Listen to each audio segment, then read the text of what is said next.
Okay, so in one of my recent videos, I mentioned that it was not just the US border town businesses that are losing money. Even the Odensburg Bridge is taking a huge financial hit because fewer Canadians are traveling south. So today I want to talk about that story. I also have another report that sums up how a lot of Canadians are feeling about our neighbors these days. And I also have a few clips from CBC Radio with feedback from everyday Canadians just like you and I. So we're going to get into all of that in this video. Today's backdrop comes from one of our Blue Sky viewers, who sent in this photo from Algonquin Park in Ontario. Amazing shot of the wildlife we have in Canada.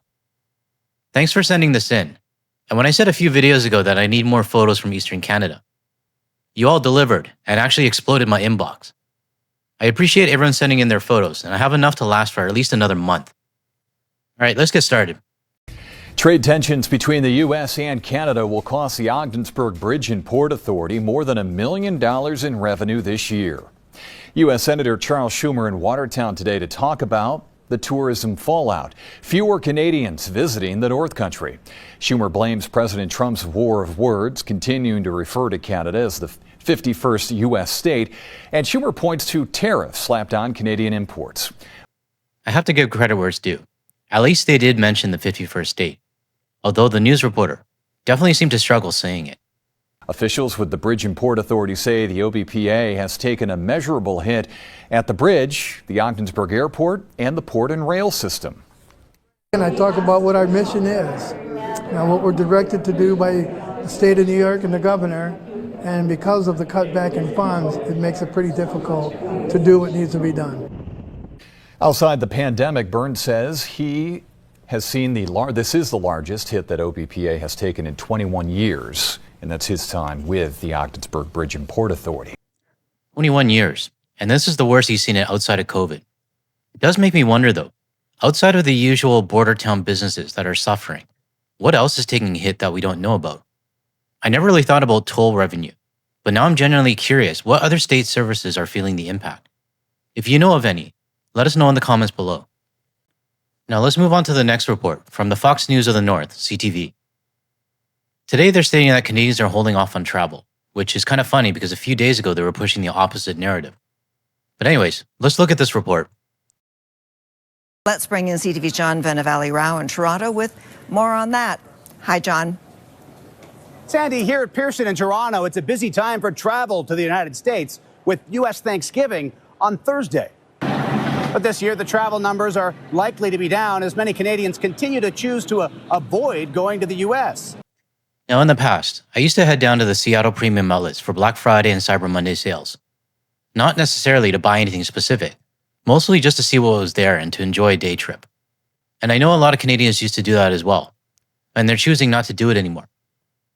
I want to ask the community, how many of you used to head south for US Thanksgiving, whether it was by land or by air?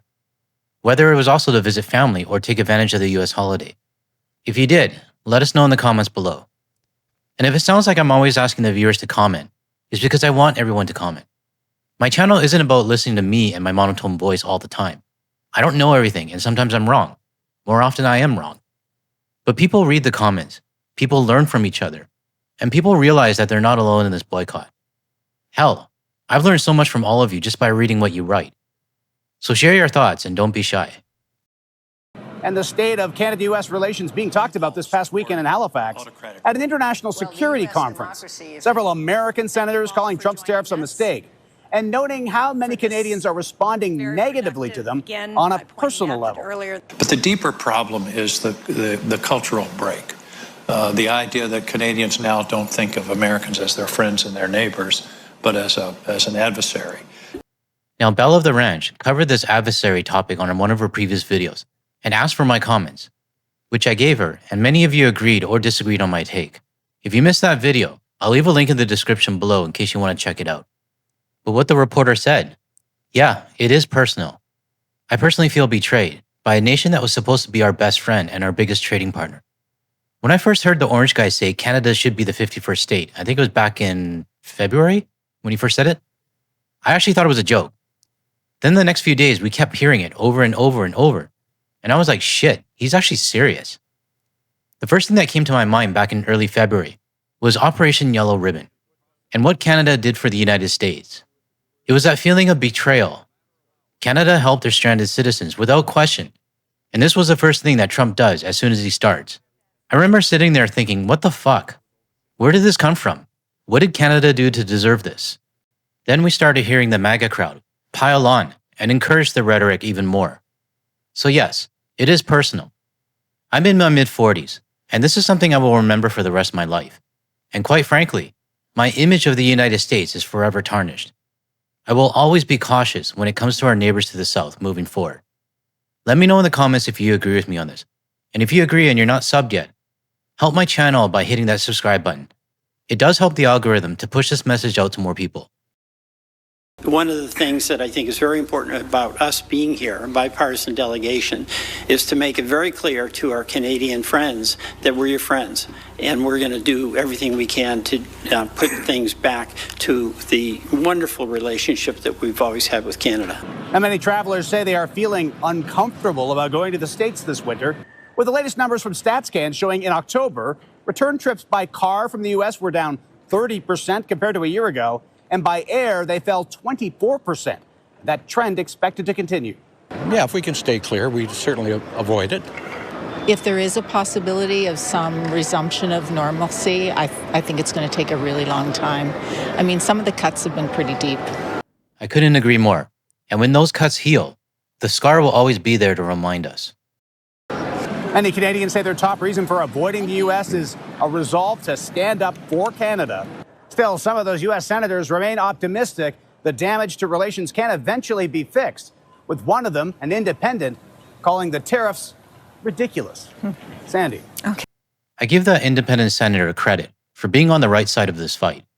But it does irk me when government officials, from their viewpoint, assume everything will just go back to normal.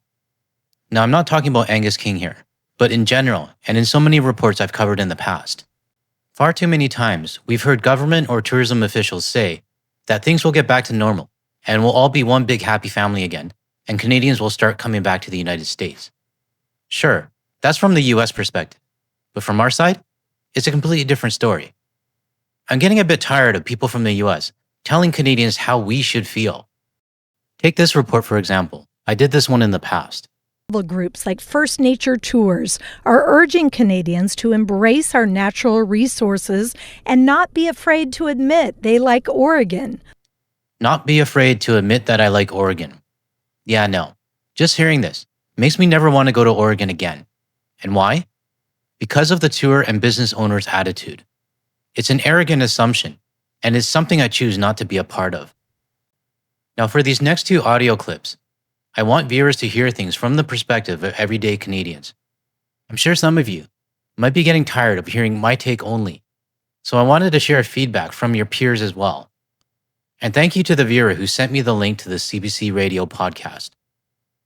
Let's start with the first Canadian caller. Well, let's talk now to Johanne Ouellette, who is somebody who has enjoyed going down to Florida from Canada, a self-described snowbird, I think, Johanne. But after a decade, I guess, of wintering in Florida, you're spending this one in Victoria, British Columbia, which is where you are right now. It's a little cooler than Florida, I guess, eh? Yes, it is. Sunny today, I hope?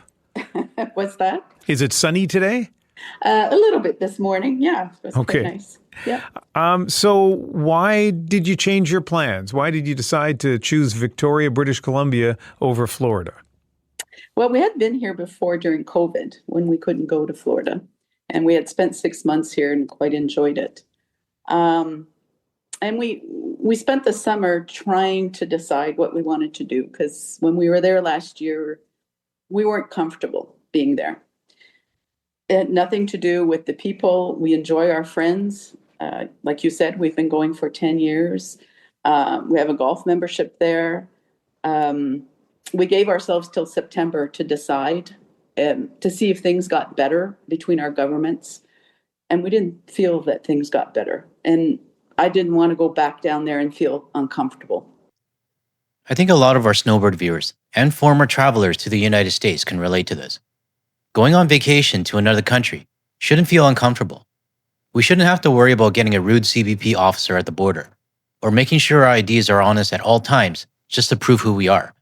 or possibly getting mistaken for someone else by a power-hungry ICE agent, or dealing with a random encounter with a MAGA supporter. Why put ourselves through that? Go to Europe, Asia, or Australia instead, anywhere else. You won't have to worry about any of those things. Hell, come to Malaysia. The only thing you're going to have to worry about is which restaurant you want to try next. It's mostly that. So 9 years of connecting with people in Florida, that's a long time, and some pretty deep friendships, I would assume, and golf buddies and that sort of thing. How did they react when they heard you weren't heading down this year? I think they understood. We kind of prepared them in March and told them we didn't know if we were going to come back because things were getting a little weird with the 51st state statements. And I think they all understood where we were coming from. Most of my friends are Democrats. There are some Republicans, but I think on the whole, I think they understood. They will miss us. I still keep contact. And the weather looks really nice over there. Well, that's the thing. So Victoria has its beauties, that's for sure. But when it comes to warmth and surf and sun in November and December, it doesn't really match Florida. So how are you doing with this different winter destination? Well, we're doing very well. We're very active. So we brought our bikes and we brought our golf clubs. And we're pretty much doing the same thing we do in Florida. This is someone who genuinely values the country that they're from. They sacrificed their time in Florida, gave up the warm weather, won't be able to see their friends, and made real adjustments, all to stand up for their country. Unlike this guy in my previous report, who prioritized himself and his own wants and needs with that me attitude. But hey, you do you. It's just a little cooler, but I have no problem with it. We wanted to stay in Canada this year. We wanted to spend our money here. Like, we stay 6 months in Florida, so we spend a lot of money. And I wanted to spend my money in Canada this year. Who knows in the future? It might be Portugal. It might be somewhere else. But this year, it's Canada. Do you see a time when you'll go back and winter in Florida? No idea. Who knows what will happen? It's so unstable right now. Or I don't know if that's the right word, but it's so, we don't know. I think that's the right word. Yeah. Johanne Ouellette, thank you very much for speaking with us. Oh, you're very welcome, Ian. Unstable is definitely the right word. But even after Trump is out of the Oval Office, and hopefully his ugly-ass ballroom gets torn down at the same time, the stability of the United States is still going to be unstable. Why? Because the 77 million people who voted for Trump aren't going anywhere. The 51st state rhetoric is going to stick around as a tagline they keep throwing at us. And the bond we once had with the United States is forever changed. I'm so glad that this caller is standing her ground and standing up for Canada. Let's listen to one more caller before I end this video. Caroline Weinberger is in Toronto to talk about Elbows Up and what impact it's having on her holiday plans. Hi, Caroline. Hi, how are you? Good. You changed your travel plans to avoid stopping in the United States. What lengths have you gone to?